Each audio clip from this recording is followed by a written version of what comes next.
So now that we know some of the underlying causes of overwhelm, you know that when you're feeling it, the first thing to do is to ask if any of those are at play. And if they are, go ahead and address those first.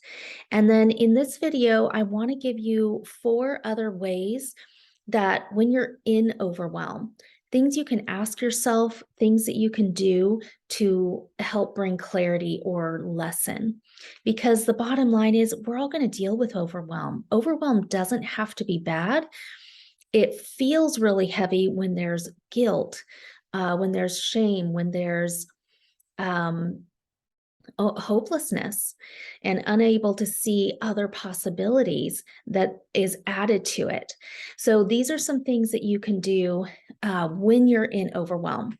And the first one is perspective taking.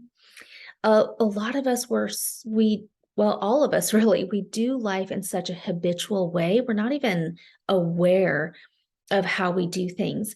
And it's interesting because you can probably think of someone in your life right now where maybe they're always stressed out, overwhelmed, or anxious, and you observing their life and the way they're doing things, it's clear to you that if they shifted a few things or maybe did it a little different, it would be so much easier.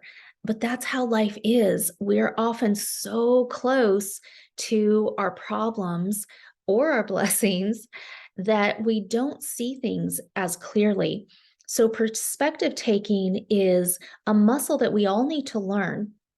And 2 ways that you can do that is one, detaching from what's going on.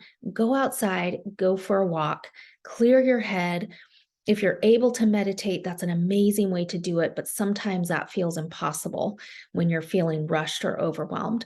So set a short timer, 5 minutes, and just let yourself get outside, go for a brisk walk. A lot of times that calms our mind because we're focusing on where we're walking, what our feet are doing. It calms the mind, and then things kind of automatically line up. So that's a great way to do it. Another way of perspective taking is to ask questions. Ask yourself, is there another approach I can take to my to-do list today? Is there someone that I can ask for help? Can I lean on my kids or my spouse and ask them to do something, empty the dishwasher, um, run an errand for me? Is there a friend that I can ask for help? Is there someone that I can hire for something that I'm trying to do? So just asking questions, is there another approach I can take, gives your mind the command to look for other options, and our brains are very obedient. So sometimes it's just a matter of asking good questions that kind of unlock the overwhelm and make something achievable. The third, um, oh, my notes are very messy. Okay, so acknowledge the overwhelm. I'm sorry, this is the second. The first was perspective taking. The second is acknowledge the overwhelm. Sometimes, again, we're so close to it, we're so in it. We simply need to acknowledge, wow, I've got a lot on my plate. Whoa, I've got a long to-do list today. And then follow that with empowering statements, such as, I have a lot to do today and I can handle it. I have a full life and I can handle it. I am equipped to get everything done on my to-do list today. I am equipped for every situation that's on my calendar. I'm prepared. I'm going to knock this out of the park today.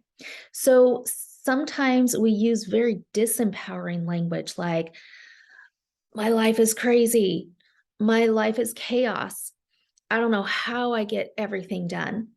And all of those messages affect the way our brain goes about the day. So if you're constantly telling yourself that you're chaotic, overwhelmed, crazy, it's impossible.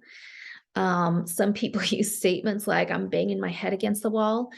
Well, your brain does not light up with inspiration with things like that. And your brain is your best friend. It is miraculous what our brains can do.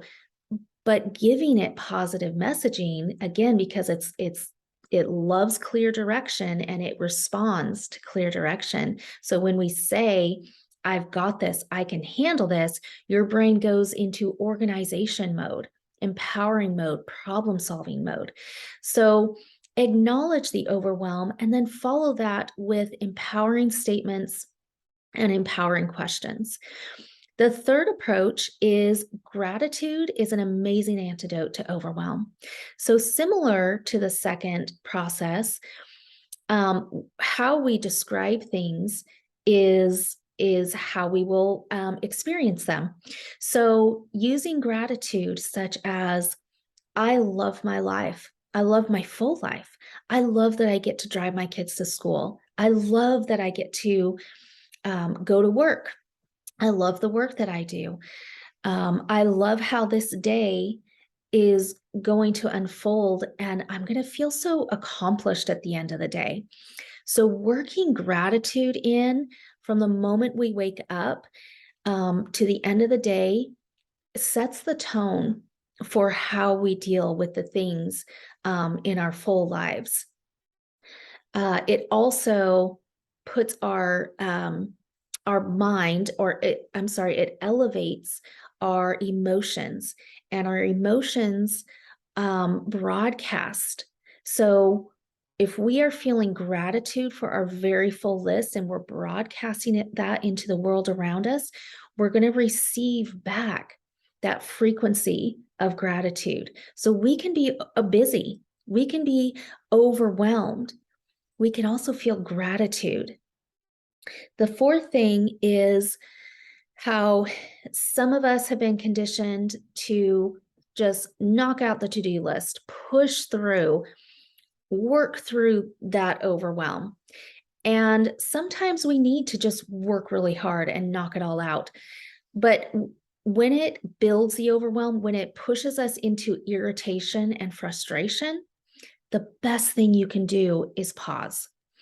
And I know it is so counterintuitive to be still, but if you just try this, you will see how inspired action is so much more efficient and powerful than just pushing through. And what I mean by that is when I'm overwhelmed, and a lot of times an indicator of overwhelm is you find yourself walking in circles because you start on the dishwasher, and then for me, I'll realize, oh, I need to send that email, and I'll walk around the counter and do that and get sidetracked and let the dogs out.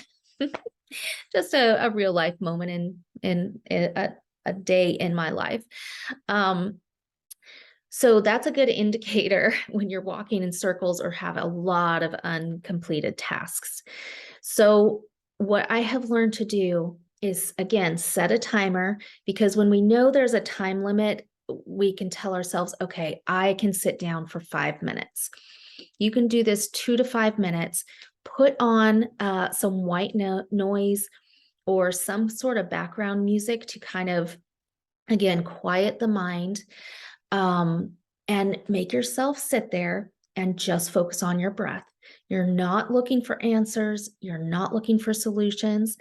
But what's really cool about this is you get the answers. You get the nudge of do this one next thing. So if you can train yourself to pause and quiet the mind, you will get inspired action, which is, it's never a big old long list of things. It's always the one next thing, which is way more powerful than looking at 20 things to do. You'll still get those 20 things done, but you'll do them in an order that's more efficient and more productive. So I'll have a PDF with these kind of cheat sheets so you can ask yourself, or just have a go-to remedy for when you're in the middle of overwhelm.